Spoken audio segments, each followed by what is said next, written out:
Saturday. Beautiful day to be a duck. We're getting some rain. I'm kind of excited about that because hopefully it'll start to wash away some of the dirt and stones that are on the road to make rollerblading for Calvin and I easier. Today's probably like day 15 for a lot of people for self-isolation because the world kind of erupted, or at least Canada erupted 2 weeks ago yesterday when it was really hitting us. So we're now at this stage, parents have been home for a week with their kids post-March break, but it's been 2 weeks of settling into this new normal. And I expect for a lot of people, by the way, today I have props. I want to use a hockey analogy to start. So I've got my Canadian Hockey League shirt on, I've got my hockey dad coffee cup, and I've got a puck. Now, when this all started, clearly adrenaline was kicking in because that was when people were out, they were getting their groceries, they were stocking up on everything. But now that we've settled into this routine, the adrenaline is starting to wear off. And I'm starting to see it a lot in what people's posts. And I actually, probably about 5 minutes ago, I saw someone publicly shaming a company. And I was just completely shocked because I never thought that that person would ever do something like that. But it's very evident that it's starting to wear on us. The new reality that we're living in, the adrenaline has worn off, and now the reality is starting to kick in.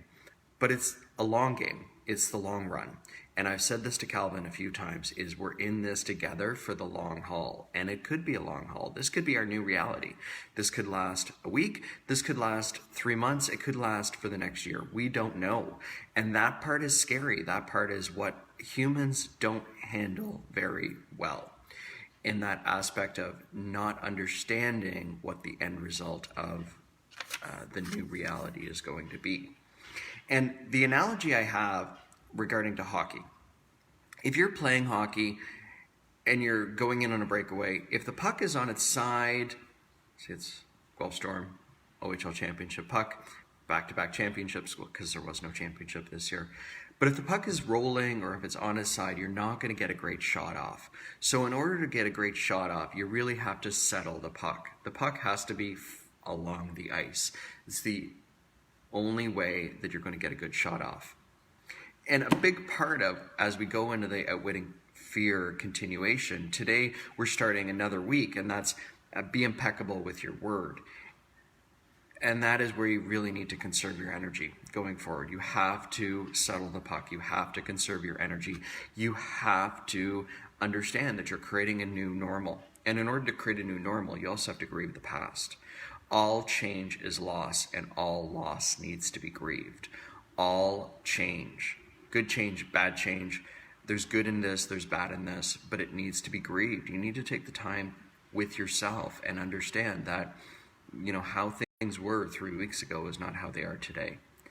And obviously I'm a big proponent of Eckhart Tolle's teaching and being in the here and the now. And this is the moment that you're in. You can't worry about what's going to happen tomorrow.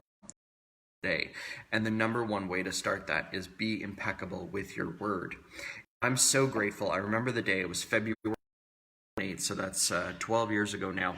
I was sitting at Starbucks at Chapters here in Guelph in the mall with a longtime friend, acquaintance, Doug Dane. Many people know Doug.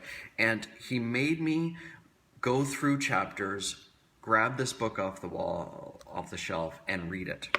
Read it that day. And in fact, I did. Don Miguel Ruiz is the 4 agreements. And the first agreement is be impeccable with your word.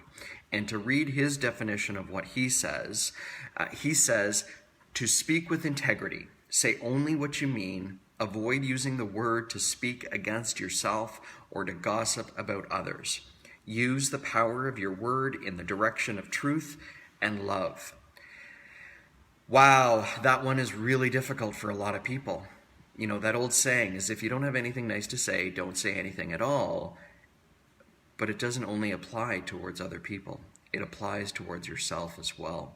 The word is the most powerful weapon. It's the most precious resource, And it's the most gifted aspect that any of us have. And we're really called, especially in these days, to be impeccable with your word. Be very careful about what you're saying, not only to others, not only to your family, but also to yourself. Use your word in an empowering way. Build yourself up. Don't put yourself down. No depreciating self-talk. No negative talk towards anything else. And when we spent that first week talking about the history of fear, I really invited you to be an observer to fear rather than getting involved and being in the middle of it. And awareness to your word is another one. Watch your thoughts, watch your words. When you say something, really take that moment to observe internally. Where did those words come from?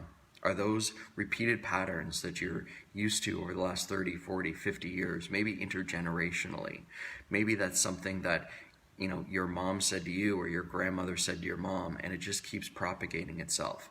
And today is that one moment to be able to step aside, pay attention to your words, and really go forward, because you have the ability to conserve your energy, because we are going to get through this. It's just going to look a little differently, and that's okay.